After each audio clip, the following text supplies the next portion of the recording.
India Nepal के ताल्लुकात खराब है, आप सबको पता है। आज हमारे पास इंडियन मीडिया का एक नया रिपोर्ट है जिसपे वो ये कह रहे हैं कि भाई नेपाल अपनी गलतियों को नहीं मानता और नेपाल जो भी करता है वो फिर इंडिया के ऊपर सारी गंद मचा लेता है। गंद का मतलब ये कि जो भी नेपाल करता है वो फिर सारी बातें इंडिया के ऊपर डाल लेता है। तो ये जो धमकियों की बात है, इंडिया कह रहा है कि ये धमकियां हमने नहीं दी, इंडिया को कोई जरूरत नहीं कि वो नेपाल को धमकी दे, वो नेपाल को मिनटों सेकंडों के अंदर जो है वो ब्लॉक कर सकता है। तो चलिए रिपोर्ट देखते हैं और आपके साथ शेयर करते हैं कि क्या सच में इंडिया मिनटों में बॉर्डर बंद कर सकता है, क्या वो मिनटों में नेपाल के लिए प्रॉब्लम कड़ी कर सकता है और इंडियन मीडिया वाकई इस प्रॉब्लम के बारे में क्या बात करती है। आइए आज की वीडियो को करते हैं शुरू। भारत और नेपाल के बीच पिछले कुछ दिनों से सीमा विवाद लगातार बढ़ता जा रहा है। बता दें कि हाल ही में नेपाल ने अपने देश का नया नक्शा जारी किया था जिसमें भारतीय क्षेत्र लिम्पियाधुरा, लिपुलेख और काला पानी को अपना हिस्सा दिखाया था। वहीं इससे पहले नेपाल ने भारतीय सेना द्वारा लिपुलेख क्षेत्र में सड़क निर्माण के बाद भी अपनी आपत्ति जताई थी। इसके बाद अब नेपाल ने भारत पर एक और टिप्पणी की। नेपाल के प्रधानमंत्री केपी ओली ने मंगलवार को कहा है कि काला पानी, लिपुलेख और लिम्पियाधुरा नेपाल, भारत, चीन के ट्राई जंक्शन में है और इन्हें नेपाल के नक्शे में किसी भी कीमत पर शामिल किया जाएगा।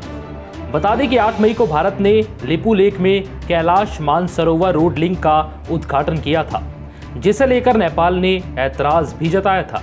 नेपाल उत्तराखंड के लिपुलेख, काला पानी और लिम्पियाधुरा पर अपना दावा पेश करता है और अब उसने एक नया नक्शा तैयार किया है जिसमें इन तीनों क्षेत्रों को शामिल किया गया।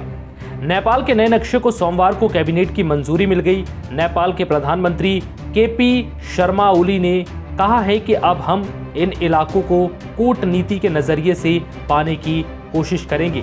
अब ये मुद्दा और शांत नहीं होगा। अगर हमारे इस कदम से कोई नाराज होता है तो हो, हमें इसकी चिंता नहीं। हम अपनी जमीन पर किसी भी कीमत पर अपना दावा पेश करेंगे। नेपाल के प्रधानमंत्री ओली ने यह बयान संसद में दिया। 2 दिन पहले किडनी रीट्रांसप्लांट करवाने के बाद ओली का संसद में यह पहला भाषण था। नेपाल की संसद के स्पीकर अग्नि सपकोता ने उनकी तबीयत को देखते हुए उन्हें बैठकर ही भाषण देने को कहा था। ओली ने भारतीय सेना प्रमुख मनोज नरवणे के बयान पर भी प्रतिक्रिया दी। नरवणे ने कहा था कि लिपुलेख को लेकर नेपाल किसी और के इशारे पर विरोध कर रहा है। ओली ने कहा, हम जो कुछ भी करते हैं अपने मन से करते हैं। ओली ने कहा है कि वो भारत के साथ मधुर संबंध चाहते हैं, लेकिन वो पूछना चाहते हैं कि वे सत्यमेव जयते मानते हैं या सिंहमेव जयते। ओली का ये तंज भारत की सैन्य ताकत को लेकर था। नेपाल के पीएम ने आगे कहा कि ऐतिहासिक गलतफहमियों को खत्म करने का विचार भारत के साथ दोस्ती गहरी करने के लिए है। इस मुद्दे पर चीन के साथ भी बातचीत हो रही है और नेपाल ने अपना पक्ष स्पष्ट कर दिया है। ओली की कम्युनिस्ट पार्टी की चीन से ज्यादा करीबी रही है।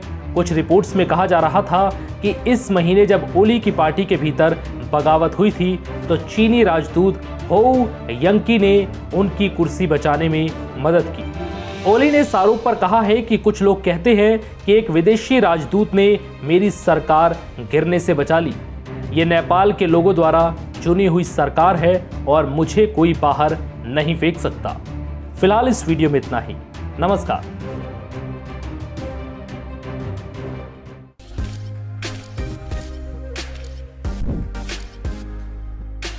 आप लोगों ने वीडियो देख ली होगी, काफी इंटरेस्टिंग लगी होगी। आप सबको पता है कि इंडिया नेपाल के ताल्लुकात काफी खराब है और खराबी की वजह काफी सीरियस मामला थे। बॉर्डर के ऊपर आप लोगों को इश्यू देखने को मिलेगा और वो इश्यू क्या है कि भाई इंडिया नेपाल को धमकियां देता है और नेपाल कहता है कि भाई हमें धमकियां मिली है, जबकि इंडिया कहता है कि हमने कोई धमकी नहीं दी। इसी सूरत हाल में अगर हम आगे देखते हैं तो नेपाल और इंडिया के बीच में काफी ताल्लुकात खराब हो रहे हैं और नेपाल जो है वो लगातार यही कह रहा है कि हमें धमकियां दी जाती थी, हमें धमकियां दे रहे अभी भी। और केपी ओली शर्मा ने ये सारी प्रॉब्लम जो है वो अभी स्टार्ट की है, इंडियन मीडिया का कहना है। पुरानी टाइम की बात करें, कुछ टाइम पहले अरसा की बात करें तो जिसमें अगर केपी ओली शर्मा की जब हुकूमत थी या उनकी गवर्नमेंट थी तो उस टाइम की हम बात करते हैं। तो चलिए सबसे पहले मैं आपके साथ शेयर करूं जो मैंने देखा था 2019 के अंदर जब बॉर्डर बंद कर दिया गया था तो तब नेपाल के लोगों ने काफी आवाजें उठना स्टार्ट हो गई और काफी लोगों ने इसके ऊपर बात की। और ये क्यों बात की? क्योंकि नेपाल के लोगों का बॉर्डर बंद कर दिया था और वो लोग चाहते थे कि भाई बॉर्डर को बंद नहीं किया जाए बल्कि बॉर्डर खुला होगा तो लोगों को प्रॉब्लम नहीं होगी, बट बॉर्डर बंद करने की वजह से इंडिया नेपाल के लोगों को काफी ज्यादा प्रॉब्लम हुई है। इंडिया के ऊपर काफी गुस्सा भी हो गया। और इंडिया ने बंद क्यों किया था? कॉन्स्टिट्यूशन, मधेसी की कॉन्स्टिट्यूशन चेंज करने के लिए कहा गया था। इंडिया ने नेपाल को, केपी ओली ने कहा भाई हम अपने मुल्क की मर्जी के हिसाब से काम करेंगे, आप हमारे मुल्क के अंदर चेंजिंग नहीं कर सकते। और उसके बाद फिर बॉर्डर बंद कर दिया। जब बॉर्डर बंद हुआ तो उसके बाद लोगों को प्रॉब्लम हुई, जिसमें पेट्रोल मुल्क के अंदर नहीं था,